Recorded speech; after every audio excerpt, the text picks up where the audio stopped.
an active crowd in the High Line. Its blood is up.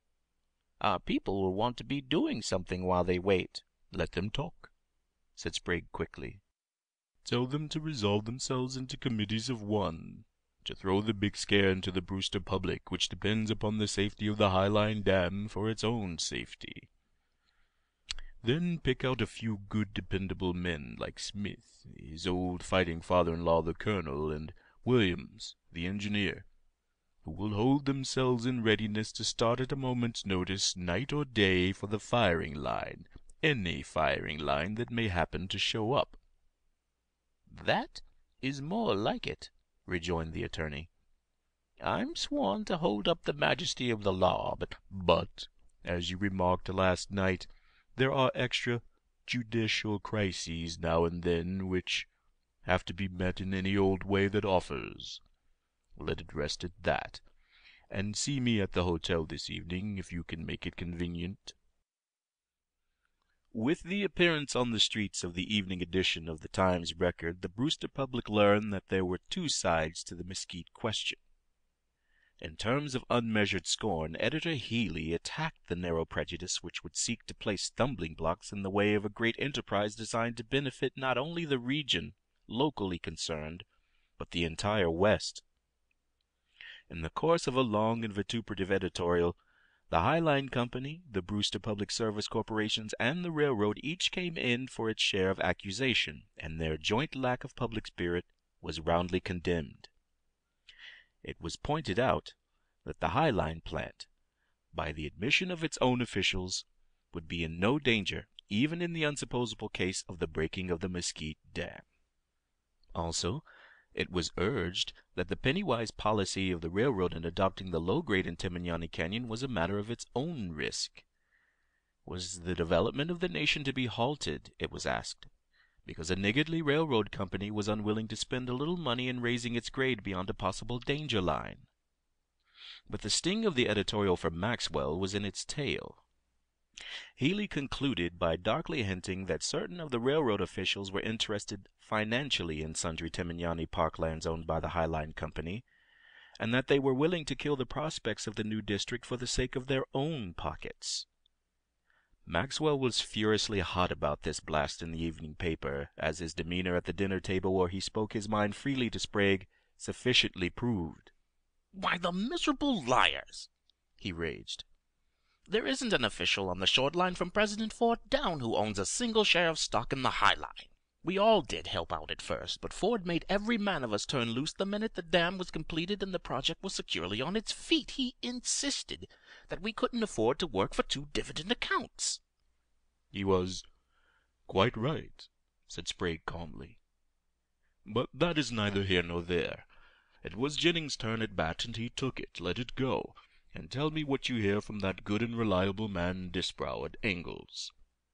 "I had him on the wire myself just a few minutes ago," was the superintendent's answer. "He says something has stirred things up over on the Mesquite. They're working night shifts, began last night." "Rain?" queried the expert. "How the devil do you manage to jump at things that way?" demanded Maxwell, half irritably. "Yes, there have been cloudbursts in the eastern foothills. The river rose 2 feet today." "Ah. That may bring on more talk before the stenographers are ready to take it down. Any more items from Engle's?" "Nothing special. The Mesquite people got half a carload of dynamite this morning. And that shows you how careful Disbrow is. He's spotting everything, even the common routine things." Dynamite, eh? What use is Jennings for so much high explosive as that?" "I don't know. Uses it in excavating, I suppose. The more he uses, the bigger his rake-off from the powder company. Where there's a big graft, there's always a lot of little ones." Sprague ate in silence for 5 full minutes before he said, quite without preliminary, "How long would it take a light special train to run from Brewster to Engle's with a clear track and regardless orders, Dick?" "I made it once in my own car in 2 hours and 55 minutes, with 2 stops for water. Why?" "Oh, I was just curious to know. 2:55, eh? And how long would it take to get the special train ready?" 15 or 20 minutes, perhaps, on a rush order. Sprague sat back and began to fold his napkin carefully in the original creases. As I have said before, I don't want to pose as an alarmist, Maxwell, but if I were you, I'd have that special train hooked up and ready to pull out, and I'd keep it that way, on tap, so to speak. The railroad man rose to the occasion promptly. "Beginning tonight?" he asked. "Yes, beginning tonight." "Has Jennings gone back?" "He has. He went over on the evening train. Your man Tarbell kept cases on him while he was here. He spent most of the day with Higginson and Healy in the Times Record office." Maxwell refused his dessert and ordered a second cup of black coffee. "This suspense is something fierce, Calvin," he said when the waiter left them. "Have we got to sit still and do nothing?" "That is your part in it," was the quiet reply. "If a party of prominent citizens should call upon you for a special train at some odd hour of the day or night, you want to be ready to supply it suddenly. Aside from that, you are to keep hands off." For 48 hours beyond this evening dinner in the Topaz Cafe, 2 days during which the railroad agent at Angles reported increased activity at the Mesquite Dam, the newspaper wrangle over the merits and demerits of the irrigation project in the edge of the Red Desert went on with growing acrimony on both sides. But by the end of the second day it was apparent that the Tribune had public sentiment with it, almost unanimously. It was also on the second day that further bitterness was engendered by a street report that Judge Watson had enjoined the Highline Company from interfering in any way with the operations on the Mesquite. This was the last straw, and public indignation found expression that night in a monster mass meeting of protest, in which the speakers, with J. Montague Smith to set them the example, criticized the court, sharply, in free Western phrase. After the meeting, adopting all sorts of resolutions condemnatory of everything in sight, adjourned, which was between 9 and 10 o'clock, there was a street rumor to the effect that Judge Watson would declare some of the speakers in contempt and cinch them accordingly.